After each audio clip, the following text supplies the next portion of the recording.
Welcome to Mission Evolution Radio Show with Gwilda Wiyaka, bringing together today's leading experts to uncover ever-deepening spiritual truths and the latest scientific developments in support of the evolution of humankind. For more information on Mission Evolution Radio with Gwilda Wiyaka, visit www.missionevolution.org. And now, here's the host of Mission Evolution, Miss Gwilda Wiyaka. Hello. Thanks for joining us once again on Mission Evolution. We're coming to you on X-Zone TV and Simul TV from our broadcast studios in St. Catharines, Ontario, Canada, bringing the latest evolutionary information from today's leading experts. This hour will explore embodying genius. Most of us see genius as coming from the head. Yet in recent years, it's been discovered that the brain is not only located in the cranium, but in other parts of the body, like the heart, the gut, the spine. What other untapped mysteries and superpowers can be found within the body itself? And more importantly, how can we access and integrate them to become all we can be? With us this hour to delve into the gifts of the true embodiment is Philip Shepard. Philip is the author of 2 books, Radical Wholeness and New Self, New World, and co-author of Deep Fitness. He also originated the Embodied Present Process, which is taught online as well as in workshops, retreats, and facilitator trainings worldwide. His website, embodiedpresent.com. Philip, thanks for joining us on Mission Evolution. It is such a pleasure to be here, Gwilda. Thank you. So, Philip, what's your educational background? How did you end up getting into embodiment? Well, there's the question, educational background and formal educational background. And I'll go with the first because, I got to the end of high school and my life's path was laid out before me. Go to university, and I'd been accepted at University of Toronto to study physics, and then you get a job and get married and get a house and have kids. Or I could go to England and buy a bicycle and head off for Japan. And that's what I did. And I think the educational value of that even exceeded what I would have had from U of T. So to answer your question more directly, my whole life has been in theater as an actor, a director, and a writer. And especially as an actor, the question that is absolutely central to the actor's craft is how to be fully present to what is here now. And every exercise that an actor undertakes of any value is another way of gaining perspective on that question. So embodiment is indispensable to that quality of being present. So it doesn't, as an actor, don't you have to kind of embody the character? Yeah. You have to move like them, talk like them. Yeah. But every one of those characters lives within me. And so I can just amplify that frequency within me, and my body changes, however it needs to carry that frequency. That's the skill that we see in people that are so able to imitate somebody else. Yeah. My son's really good at that. So, it sounds just like the person you're going. Ever since he was small, it's kind of a talent, a skill, isn't it? Yeah, and a sensitivity as well. To be sensitive to that rhythm and the mannerisms and the gestalt of that person. Absolutely. Is it easy to lose yourself within that? There are kind of 2 ways you can go. There is the possibility of becoming the character by losing yourself. And there's also the possibility of finding the character within yourself. And that's how I tend to go. So I am me at every moment. I'm just a narrower spectrum of me, if you will. Or a different faucet. Yeah, exactly. Yeah, interesting. Exactly. Interesting. So this is a skill that without being able to embody, become embodied, you simply can't access that skill. Is that correct? You've heard actors described as wooden. Well, if you're not embodied, that wooden quality is what the audience sees. And, you know, it's the effect of sitting in your head and operating yourself like a puppet. So the actor is bound in self-consciousness, because if you are conscious of the self in that way, it is the very definition of self-consciousness. So, so we're on the same page. Let's define embodiment a little more thoroughly. We've been talking about how an actor does it, but what is embodiment exactly? For me, embodiment is the quality of the whole of your intelligence coming into coherence with the present. And when I say the whole of your intelligence, I'm not talking about this secluded fragment of the intelligence in the head. I mean, every cell in your body participates in your mindful processing of the present, and to bring congruence to that intelligence, and then to bring that intelligence into coherence with the present. To me, that is embodiment. It seems that we as a culture have gotten a long way from embodiment. I, What happened? not a long way, but I mean, it's an old story. It's not a new thing. You go back to Plato, so we're talking 350 BC, and he's got a dialogue, Timaeus. And in this dialogue, the very wise Timaeus is asked, how did the gods fashion us? And his answer is very telling, because he said, well, first, they fashioned this divine orb based on the heavenly spheres. And then they realized this divine orb, the head, wouldn't be able to get around. So they grew it a vehicle, arms and legs and a trunk. So that's 350 BC. And we're already demeaning the body as the mere vehicle that carries the head around. And for me, it's an old transition that began 8,000 years ago, when we were gathered around the mother. We felt the goddess in the earth, and our allegiance was to the earth itself. And what happened was, as we discovered agriculture, we shifted our allegiance from paying attention to the world and feeling its guidance to controlling the world.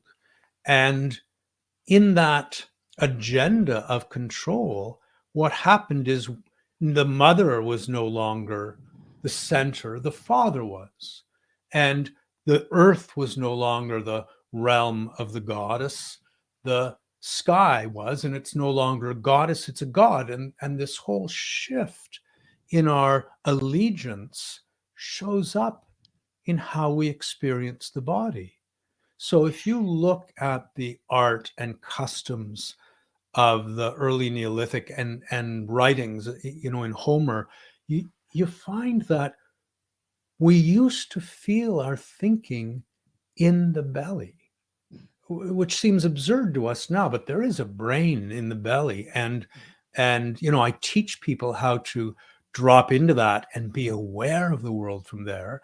And what happened was, you can trace the rise of that center of consciousness up to the chest in Homer's day. So he uses this word.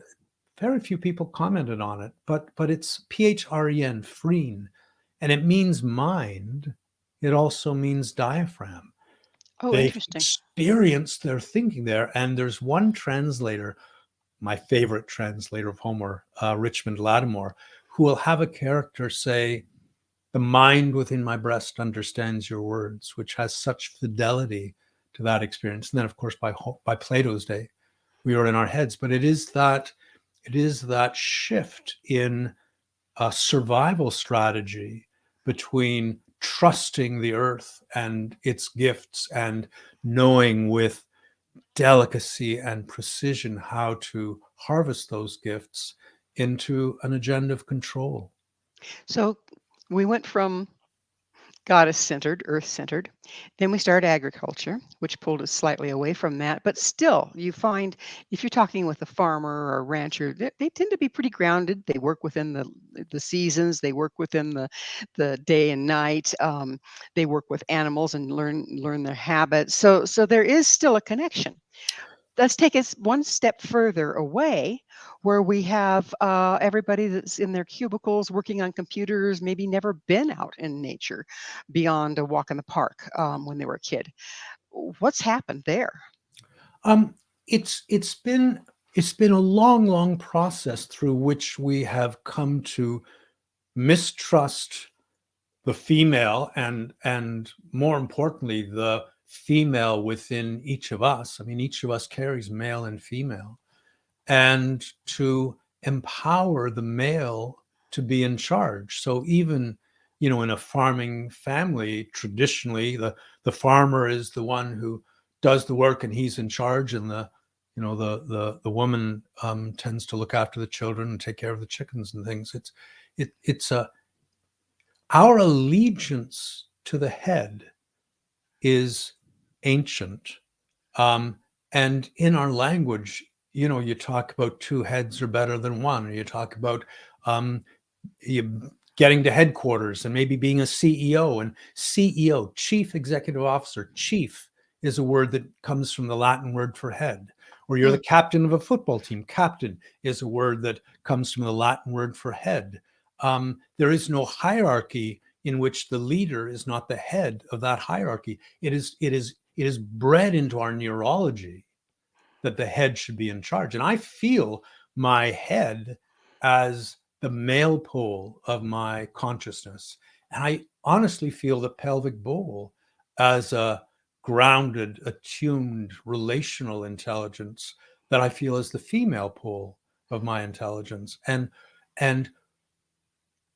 what in that migration to the head, we have followed the path of the mythological tyrant.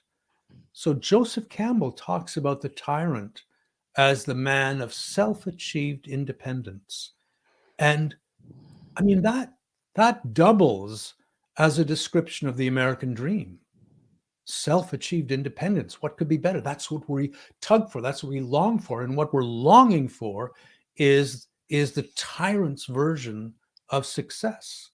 And so we end up in our cubicles, which is like a tyrant's fortress, or in our living rooms, contracted away from the world that we so deeply mistrust And mistreat. and mistreat and Yeah. mistreat. And mistreat. Absolutely. And mistreat. So we have just a little bit of time in this segment, but you say our culture is disembodied. What do you mean by that? The body is an afterthought. We pay attention to the body when it hurts, or we pay attention to the body when it insults our vanity. But even then, when we work out, we're sitting in our head, making the body do this exercise for its own good. And, I teach a completely different approach to exercise, which is no longer like sitting on a donkey, beating it to go harder. You can actually drop into the body and slow down and release the body with the breath to do that work. And it's a completely different experience. So our relationship with the body through every religion in the world has been demeaned. The body is this burden that we will cast off as we ascend. And our whole inclination, because of this evolution in our consciousness that's brought us up to the head, that impulse to go higher is also embedded in our culture. That if you're looking up today, you know what I mean when I say that. In another culture, that can mean you're looking a little ungrounded and flighty. Are you okay? Right? Are But you no, okay? up is Well, good. Raise we're, your consciousness, and we're it's going to we're all going the to way from the earth. we're going to have to take that break. So don't go away. This is Mission Evolution, www.missionevolution.org.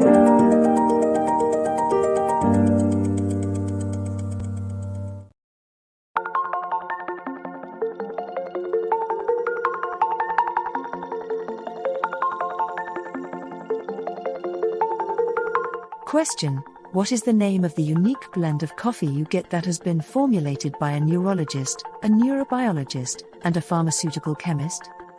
Answer: you get Beautiful Mind Coffee, a unique coffee blend that tastes great and has herbal ingredients that your brain will love, and it is not just coffee, it's brainalicious.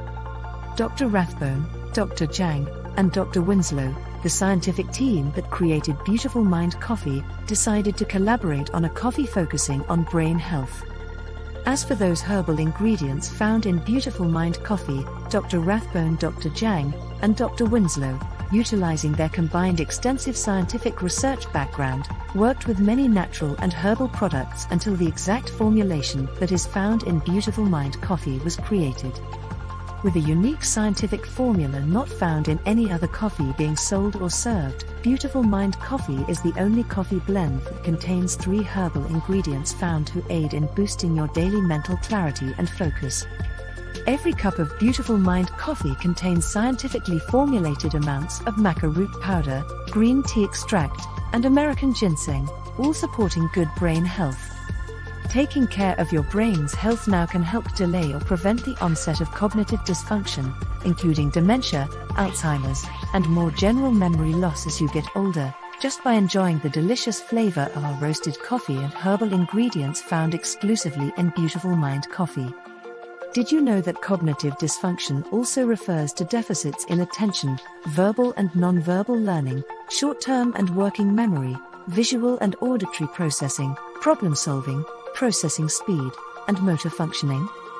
For more on Beautiful Mind Coffee, the 3 scientists who formulated Beautiful Mind Coffee, and more details on the 3 unique herbal ingredients in Beautiful Mind Coffee, visit www.beautifulmindcoffee.ca. Beautiful Mind Coffee is now available online at amazon.ca and amazon.com.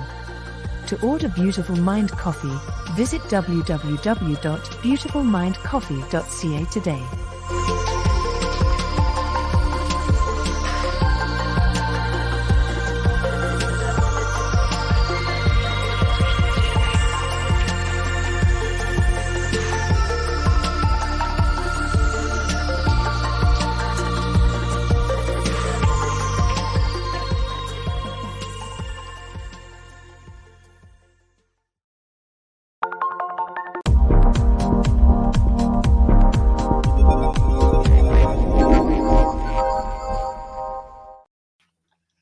Hello again.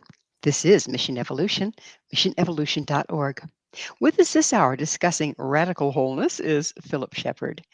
His website, embodiedpresent.com. Philip, we were talking about let's look at the result of becoming disembodied. What's the result of our whole culture becoming disembodied? What do you see there? Oh, wow. We feel ourselves separate from nature. We feel ourselves separate from the present. So it's like I'm in here inside this body and the present is out there. And we speak in our culture about essentially everyone's alone. And the nature of our reality is that our presence in this world is felt by everything. What we feel, what we think is felt by everything. And if you buy into that sort of illusion or delusion that you're essentially alone, there's a set, it's like a set of dominoes that starts to fall. So if I'm alone, then my experience is strictly private. And if that's the case, then my number one job in life is to organize it, to make it successful. So I take this spotlight of my attention and I turn it off the world, and the world sort of gets cast in darkness, and I put it on myself. And now I get busy organizing myself, and I have bound myself in a prison of self-consciousness where I'm watching myself and second guessing myself and correcting myself and commenting on myself. And in the meantime, the world becomes this separate terrain that I need to navigate my way through and find leverage to help with my success. And the number one relationship that I have in the whole of my life is now between the divided parts of myself.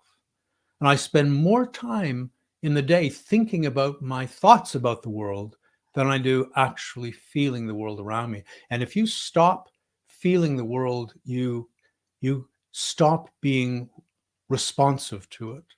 And then you stop being responsible. You lose the ability to respond as it's asking you to.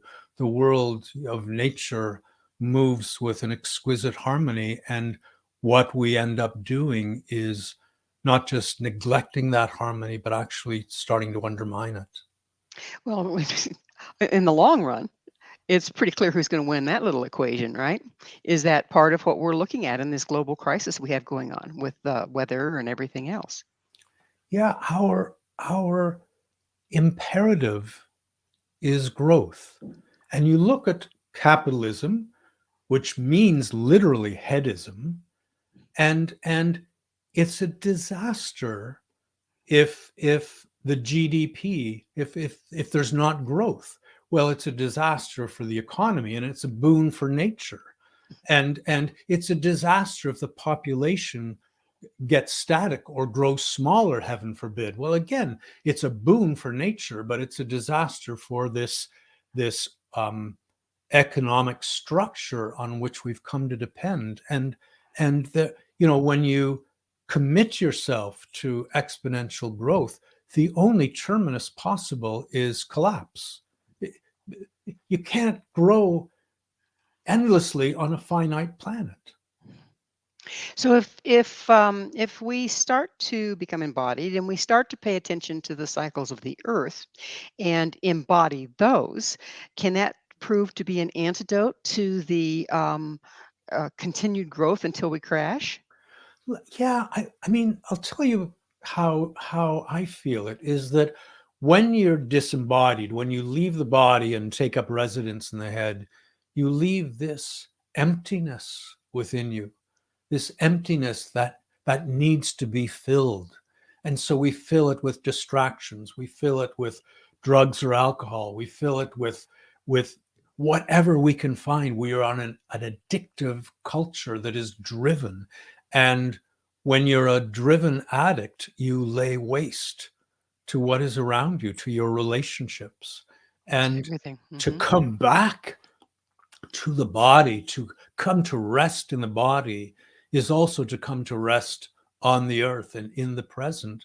And when you're not driven by that restless craving, you can begin to feel the present not just as a static energy, but as a source of wisdom. And there is guidance there. And then you're no longer in your head trying to guide yourself forward. You can actually dilate into the world and feel it nudging you and suggesting to you and calling to you. So, do you think that becoming embodied can help with overcoming addiction? Absolutely. The addictions, one of the main traits of an addict is that they feel alone in the world. Well, that's the very nature of living in the head. When you dissociate from the body and you're in this contained sphere of the head, you feel alone. You're inside here and the world is out there. And I mean, there are so many injunctions within our culture not to trust the body, to leave the body. And you add on top of that traumas of childhood, and the emptiness is intolerable. It needs to be filled. And I do think for any addiction, coming back to the body is a huge, huge anchor in your life. You spoke of traumas from childhood, but don't we oftentimes store those traumas in the physical body? And is that what we have to run across in order to become embodied? So for me, there are two stages of embodiment. And the first stage, I think of the body like a singing bowl or like a bell. And what enables that bell to ring is the emptiness within it. And when we store trauma, when we store insults within our body, it's that we cannot process them in the moment. They would overwhelm us. They would annihilate us.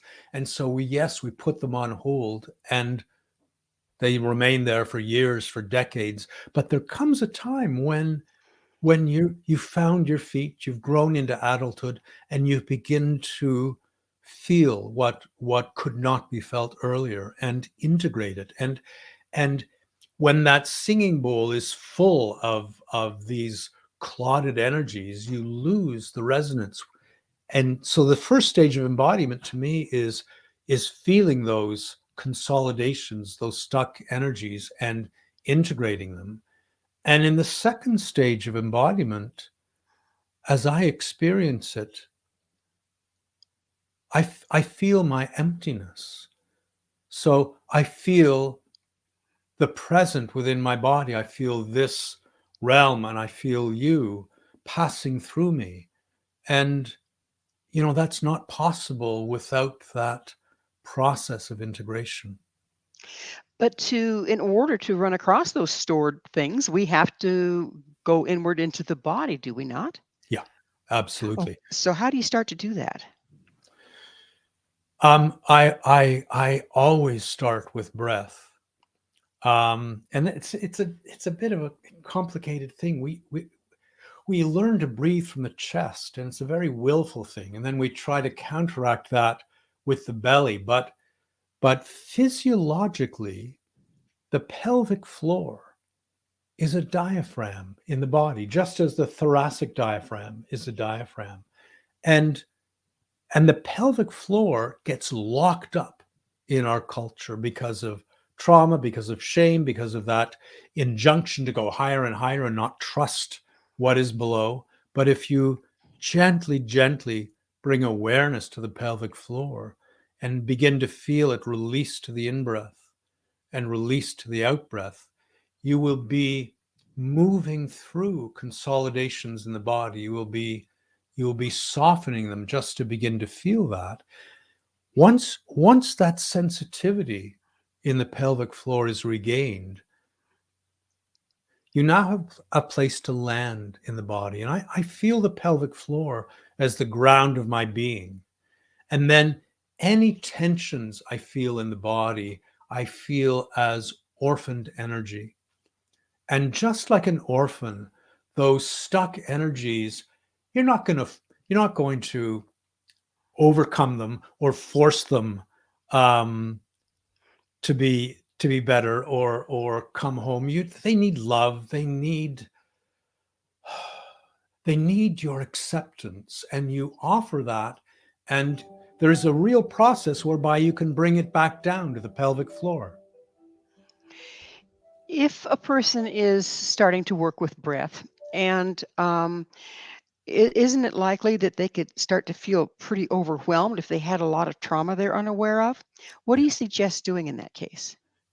There are two qualities that I bring to the breath work.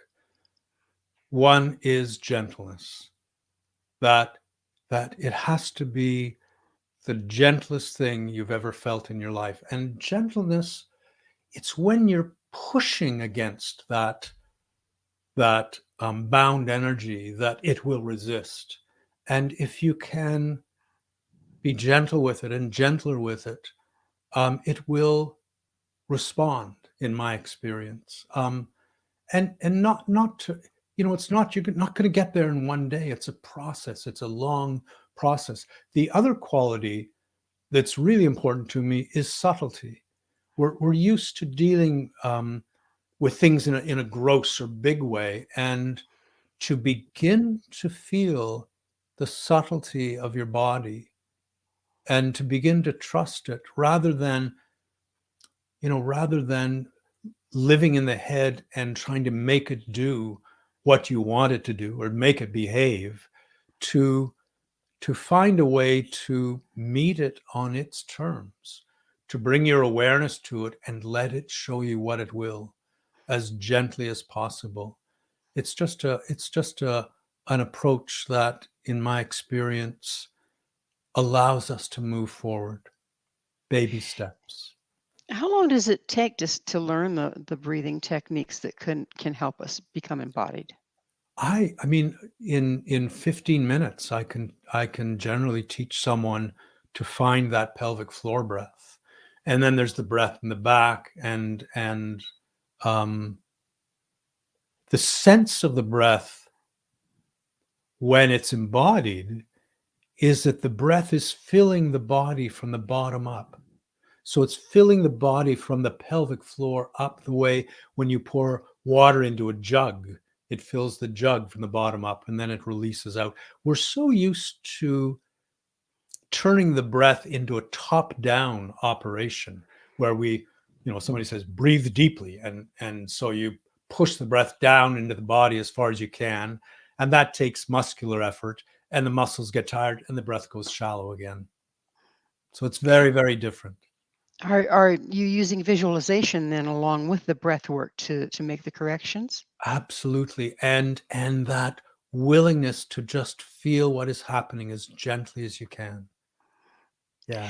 And again, I ask, do you find that if a person is really becoming challenged with what's coming up for them during this process, is it good to seek professional help? Oh, absolutely. Absolutely. I haven't found that necessary in the workshops I teach, but then Well, in the workshops, they aren't alone. they're not alone. They're with Right. me. They're with a group of people, and Mhm. and it's a very different thing. Right. You can take it at your own pace. I mean, that's the thing. There's no rush. Just be as gentle with it as you can, and as patient, and leave it if you need to, and come back to it. Have you, in your experience, found people that discovered things about themselves that they didn't know before when they start, memories or this or that? Yeah, and no, I was talking with a woman yesterday on a coaching call who talked about how she tapped anew into a realm of herself that had been buried for years by conditioning. And she just spoke so movingly about that surge of life through her body and how precious it was. Hmm. Well, it's time for us to take a little station break. Philip and I will be right back to continue exploring wholeness. So stay right there. This is Mission Evolution, www.missionevolution.org.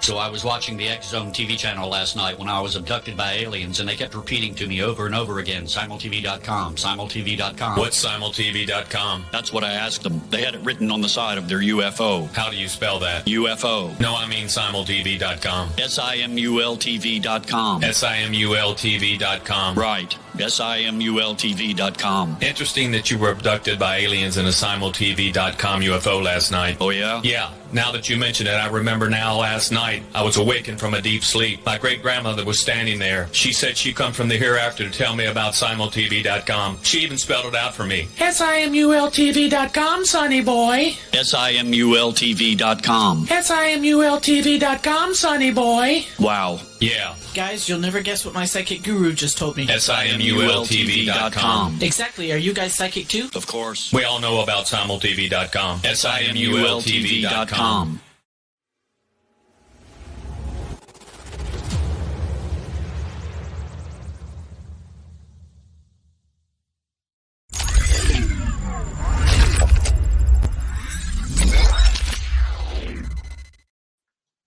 Hi there. This is Mission Evolution, missionevolution.org. Our guest this hour is Philip Shepard. His website, embodiedpresence.com. Philip, you speak of deeper intelligence of the body. What is that? It's partly, I don't know if you know the work of Ian McGilchrist, who's done phenomenal work on left brain, right brain differences. And the experience of living in your head is a very left brain experience. It's what I experience as the male pole of my consciousness. It can only take in bits and pieces of the world and examine them in relationship to each other. The right brain, like the left side of the body, takes in the whole. So there is, the body processes more than 1 billion times information than we can be consciously aware of. There are reams and reams of currents passing through the body that are being processed. And so to go down to the body's intelligence, to make room for that in your awareness, it's like a quantum computer. It can feel as though you're thinking more slowly, but it's actually lightning fast. It is processing the whole rather than one prescribed realm of interest. Does intuition, or well, let's say, for instance, um, yeah, let's go with intuition. Isn't that more of a body experience then, from Yeah, what you're saying? absolutely. I mean, you speak of a gut instinct or a gut feeling. Absolutely, it's in the body.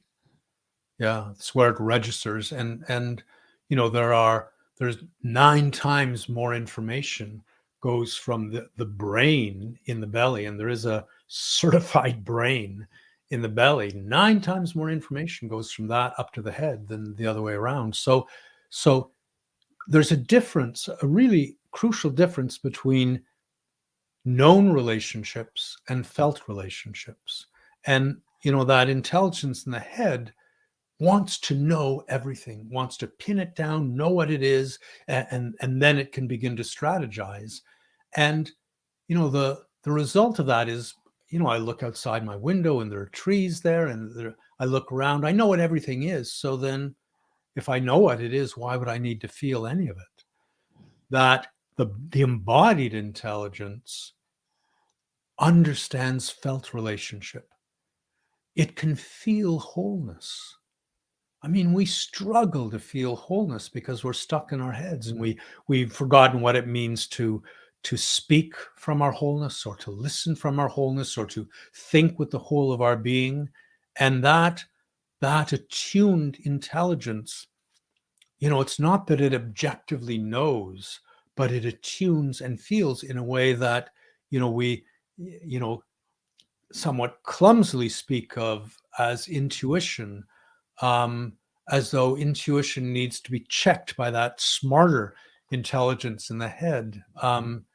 It is, Ian McGilchrist, whom I referred to earlier, says it is the right brain, the embodied knowing that understands reality.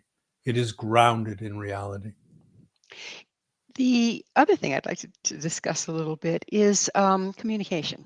So we think of ourselves as communicating with the brain. We think of what to say, we say it, it goes out in the world. We listen with our ears, it goes into the brain, we process it. But doesn't the body communicate with the outside world all the time? And what is the mechanism of that?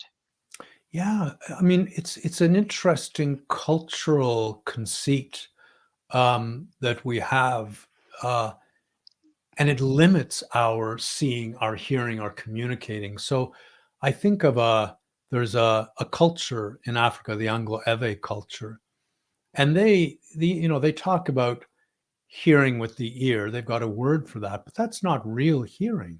Real hearing is when you feel the sounds of the world from your body. And similarly with seeing, we stop our seeing up here.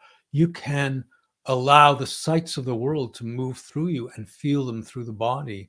And similar with our speaking, the way we're taught to speak. I can speak from up here and say a whole lot of really interesting things, but there's no body behind it. So how to allow that to drop so that when I'm thinking, um, I am feeling every thought. It is resonating through the cavern of my body and being clarified and surfacing as words. So the body, because it is attuned to the whole, if we speak from there, our being is felt behind our words, the way the world of nature is felt behind each flower blossom. And it's a So, very different quality. so what's the vehicle? The head has the voice and the ears, and what's the vehicle through which the body communicates with the outside world? All there is fields. We think the world is made up of matter. I take a pen and it hits my finger, but there's no particle in the pen that is touching any particle in my finger. It's the fields are repelling each other. And every field is borderless. Every particle has a field, every planet has a field. There are electromagnetic fields, there are gravitational fields, there are fields from the heartbeat. All of these are felt by the body. And yet And the so brain can't see them at all. oblivious to it. Absolutely oblivious. That's Yeah, that's but pretty it is. fascinating. So what portion of reality are we missing if we cannot perceive these fields? Yeah, there's a really interesting Aboriginal writer, Ilarion Merkulieff, and he's from the Aleut culture up in the Bering Sea. And he talks about, as a child even, he could go for hours without one thought going through his head. Hmm. And he notes that, we've come to understand that intelligence is this worded commentary on the world. And he says, no, no, no. True intelligence is wordless. It is where you are at rest in the world, feeling everything, feeling the flow of it, feeling the flux of the present moving through you. Can we become consciously aware and wield the ability to impact fields around us? When somebody is really present and they walk into a room, the room shifts, just as when a really present actor moves on stage, the auditorium shifts. Yes, we and just to say, that quality of presence isn't something that is self-achieved. It is a surrender. Just as you can't achieve wholeness. Wholeness is there. Where would you go? How would you get away from it? All there is wholeness. And so the thought of achieving wholeness is really a fool's errand. You can surrender to what is there. And as you surrender to the present, it begins to guide you. And I think what people feel in an actor's presence or a dancer's presence, as the dancer's arm moves and you feel the grace of it, what you're feeling is its revelation of this moment, of this exquisite moment. It is so attuned to the whole world that you feel the world in its wholeness through that gesture. So absolutely weak, but it's not an egoic thing. It is a surrender that enables us to get there. So it sounds like you're saying wholeness is becoming what we already are. Yeah.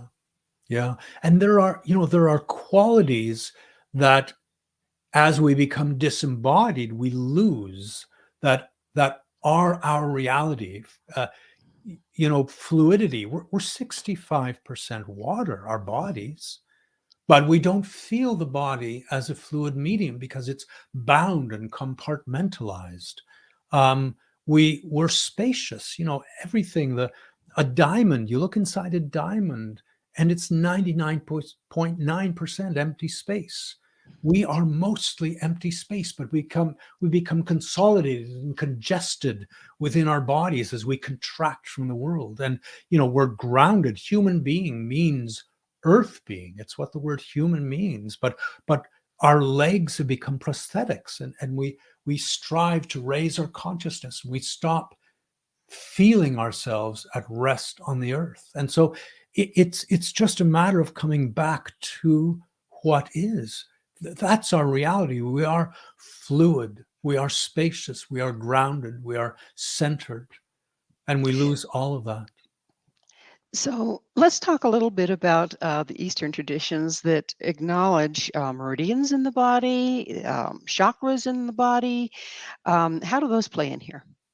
Yeah, the body has a geography to it. Its intelligence has a geography, and the chakras.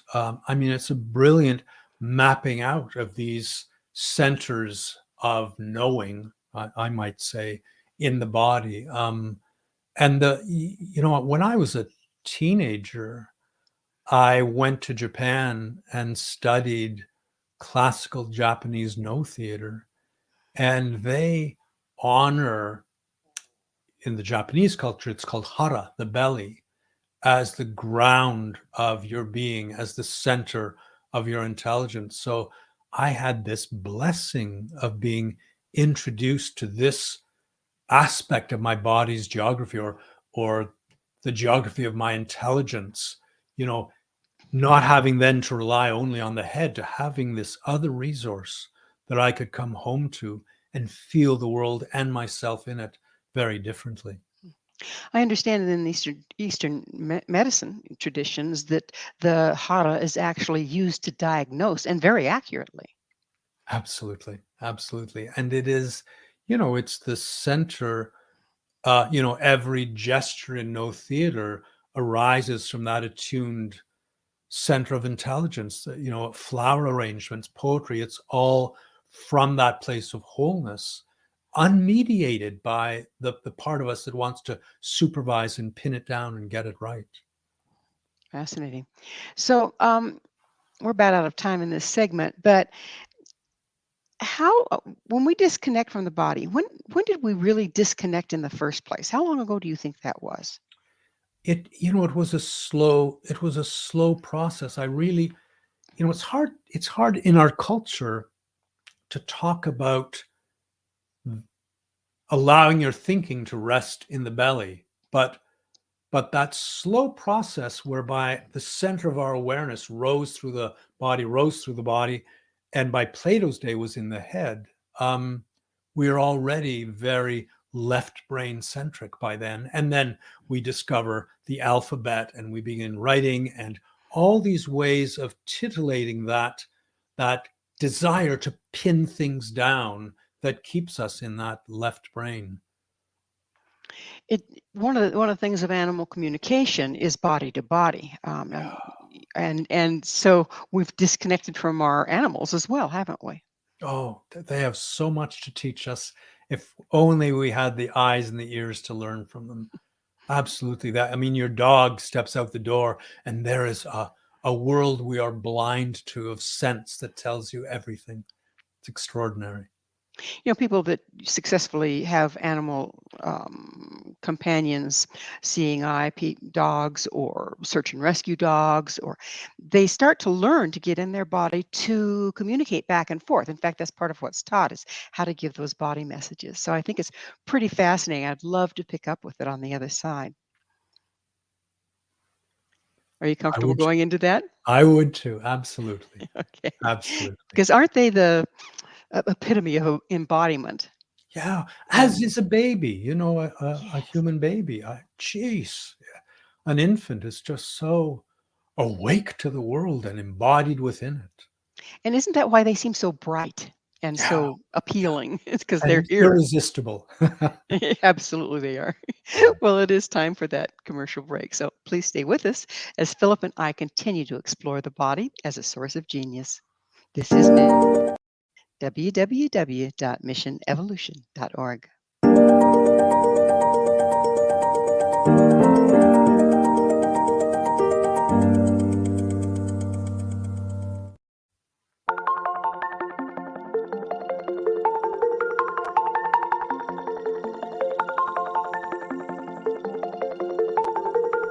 Question: what is the name of the unique blend of coffee you get that has been formulated by a neurologist, a neurobiologist, and a pharmaceutical chemist? Answer: you get Beautiful Mind Coffee, a unique coffee blend that tastes great and has herbal ingredients that your brain will love, and it is not just coffee, it's brainalicious. Dr. Rathbone, Dr. Jang, and Dr. Winslow the scientific team that created Beautiful Mind Coffee decided to collaborate on a coffee focusing on brain health. As for those herbal ingredients found in Beautiful Mind Coffee, Dr. Rathbone, Dr. Jang, and Dr. Winslow, utilizing their combined extensive scientific research background, worked with many natural and herbal products until the exact formulation that is found in Beautiful Mind Coffee was created. With a unique scientific formula not found in any other coffee being sold or served, Beautiful Mind Coffee is the only coffee blend that contains 3 herbal ingredients found to aid in boosting your daily mental clarity and focus. Every cup of Beautiful Mind Coffee contains scientifically formulated amounts of maca root powder, green tea extract, and American ginseng, all supporting good brain health. Taking care of your brain's health now can help delay or prevent the onset of cognitive dysfunction, including dementia, Alzheimer's, and more general memory loss as you get older, just by enjoying the delicious flavor of our roasted coffee and herbal ingredients found exclusively in Beautiful Mind Coffee. Did you know that cognitive dysfunction also refers to deficits in attention, verbal and nonverbal learning, short-term and working memory, visual and auditory processing, problem-solving, processing speed, and motor functioning? For more on Beautiful Mind Coffee, the 3 scientists who formulated Beautiful Mind Coffee, and more details on the 3 unique herbal ingredients in Beautiful Mind Coffee, visit www.beautifulmindcoffee.ca. Beautiful Mind Coffee is now available online at amazon.ca and amazon.com. To order Beautiful Mind Coffee, visit www.beautifulmindcoffee.ca today.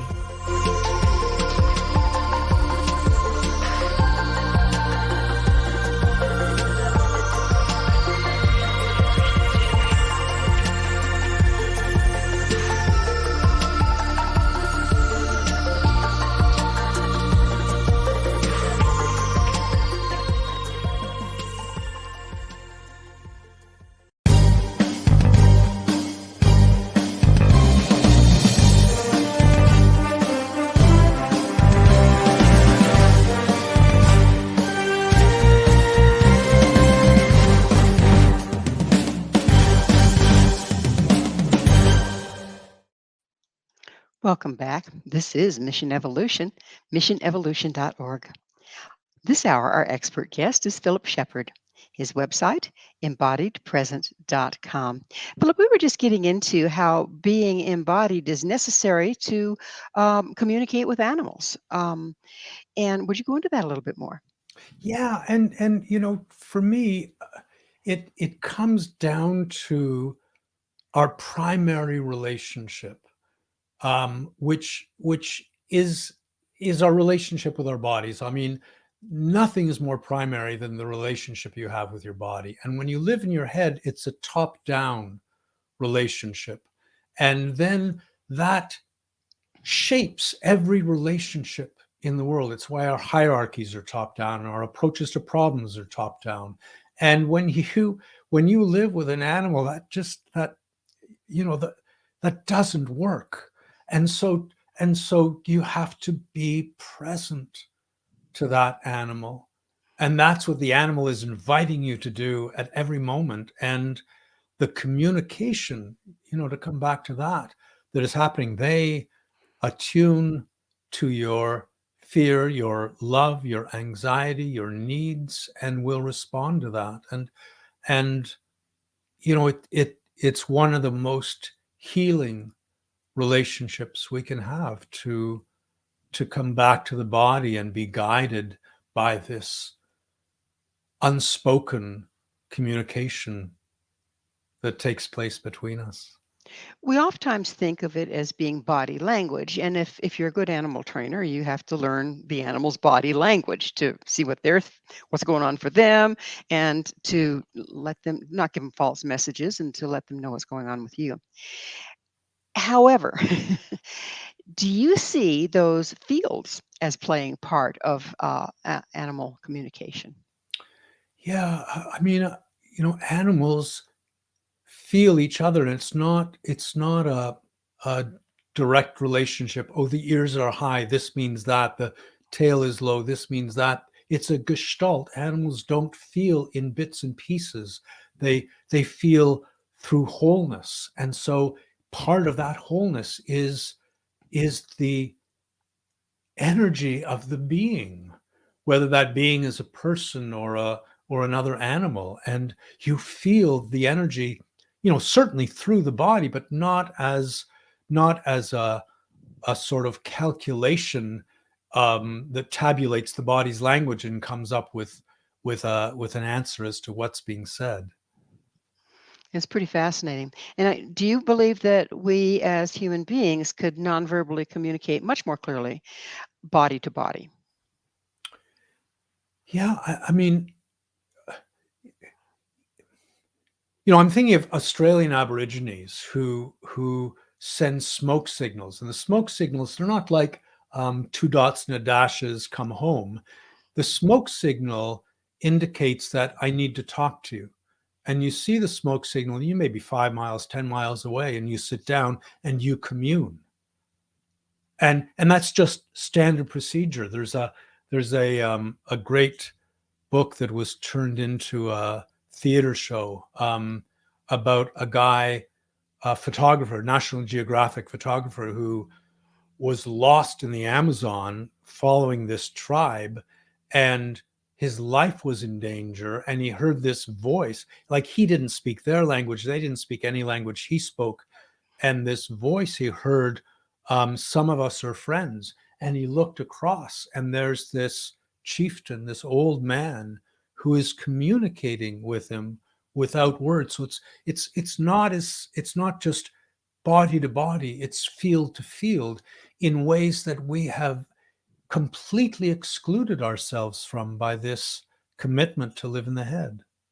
And parapsychology, they've always, I remember the tests and whatnot, always looking for it is read your mind. It's about the mind to mind communication, kind of missing the boat, aren't they? Yeah, and I think there's a real confusion between mind and brain. I mean, yes, the brain is in the head. Well, there's another brain in the belly and arguably another brain in the heart. But mind suffuses the whole of your being. There's no cell that doesn't participate in its thinking. Boy, tapping into that would expand our intelligence, I would think. Yes.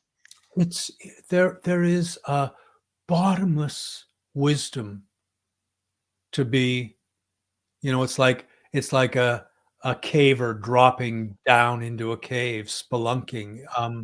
When you drop down into the body, what happens is your awareness comes to rest and then begins to dilate into the world, and you feel its wholeness intimately. I don't know how else to say it. And when you feel you're alone and you're living in your head, all you can do is guide yourself, because the body has lost its availability to that fluctuating field. But when you come to rest in the body and you come to rest on the earth and you feel that dilation into the present, it's like this helping hand is always there to guide you forward. It's a state in which you no longer need to make decisions, because you wait and you are carried, you are nudged, you are moved forward. And the word decision actually means to cut away. It's like incision, and it's one that tends to put us in a divided state, and then how to come back to the whole of your being and dilate into the world and feel its gentle guidance. When we spoke of how darling babies are and how present and embodied they are, as children grow, when all the adults around them are in the head, do they have to go into the head in order to connect? Is this the first severance? Yeah, it's a slippery slope. All that is modeled for them is living in the head, and they have to learn to live in the head. And that's, you look at our public education system, and the whole system is designed to suppress the body and anoint the head. And if you can't sit still in class as a 6-year-old, you get in trouble. And so you learn to shut this down. Well, if you're shutting the body's energy down, you're depressing its intelligence. And meanwhile, if you can fill your head with the right information, paying attention to the head of the class, then you'll be rewarded. So it's a 12-year process of reward and punishment that actually teaches us, without ever being overt about it, that you can think more clearly with this fragment of your intelligence than you can with the whole of your being. And I remember coming out of high school with that belief. Just concentrate in the head and I can solve anything. And it took the gentle, loving blows of life over and over to correct that false assumption in me. So, how can we change education? How can we quit abusing our children and depriving of their natural body intelligence? What would you say would be the first step in that? I mean, I think the first step is to recognize that every child is born with a unique cluster of gifts, a unique cluster of sensitivities, and they are curious. And those gifts want to exercise themselves and engage with the world. And any child cut loose on its own will want to learn. And maybe they won't want to learn the curriculum in the order in which it's presented in the classroom, but eventually they'll want to learn to read because they're interested in biology or they're interested in gaming or whatever it might be. But how to kindle the child's curiosity rather than stamping it with conformity and making it shuttle through a set curriculum. Boy, if we could do that, how our world would change. I know the Montessori has put out a lot of geniuses, and they kind of approach it that way by engaging the child's imagination and letting them go where they are really drawn. Yeah, and to allow their learning to be tactile, which automatically brings the body into it. It's not just an abstraction in the head. Absolutely.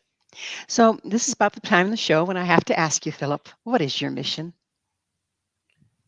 I see the evolution of our consciousness as one that has carried us into an extremely contracted male bias.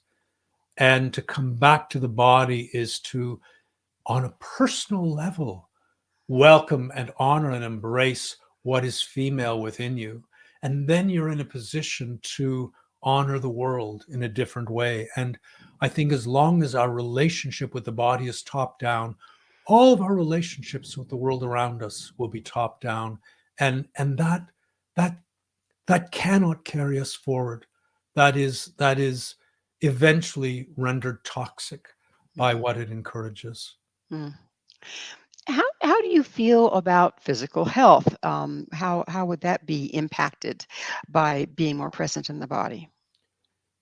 There's research that was done recently that shows that muscle doesn't just move us around. Muscle, when it works, it creates messenger molecules that affect the health of everything in the body.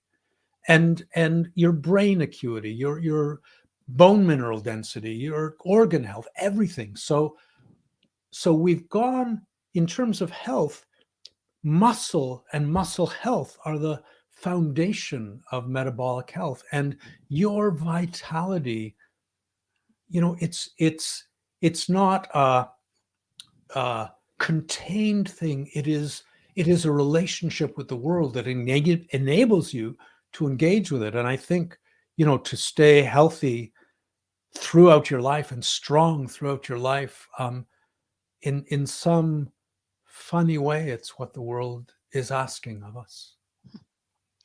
I know that when people work with essential oils, they're bringing the fragrances that cross the blood-brain barrier, mind you. They're bringing the fragrances forth to bring a rebalance, and which makes me wonder, and I'm asking you, does being more present in your body allow you to absorb the corrections you need from your environment? I mean, I think it's a huge help. To be present in your body is to experience its fluidity and its spaciousness, and then there is room within you for to be touched, to be informed, for the present to move through you, and you're not contracted in your head trying to figure out what is best. You are guided by the subtlest of signals from the world around you. Well, what's your vision of the world? What's it going to be like as we become more embodied? As we become more embodied, I think everything would change. We would understand in an experiential way the concept of enough. Right now, we've obliterated it. What's enough money? There's no number. What's enough knowledge? There's no amount. We need more. We need more. We need more. And to come back to the body is to feel the present. Just being here is enough. And then we can move from consumption to service.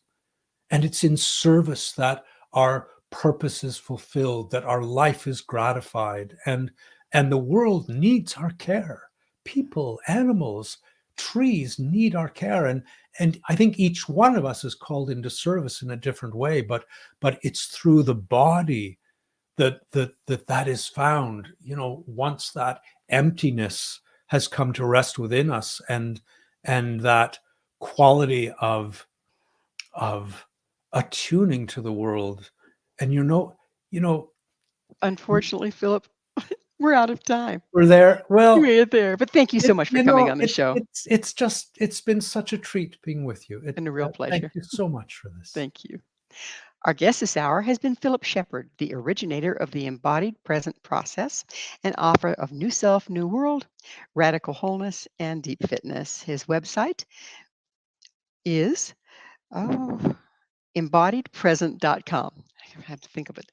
This has been Mission Evolution with Gwilda Wiyaka. For more information, visit our past episodes. Visit www.missionevolution.org. Join us here next time as this mission will continue.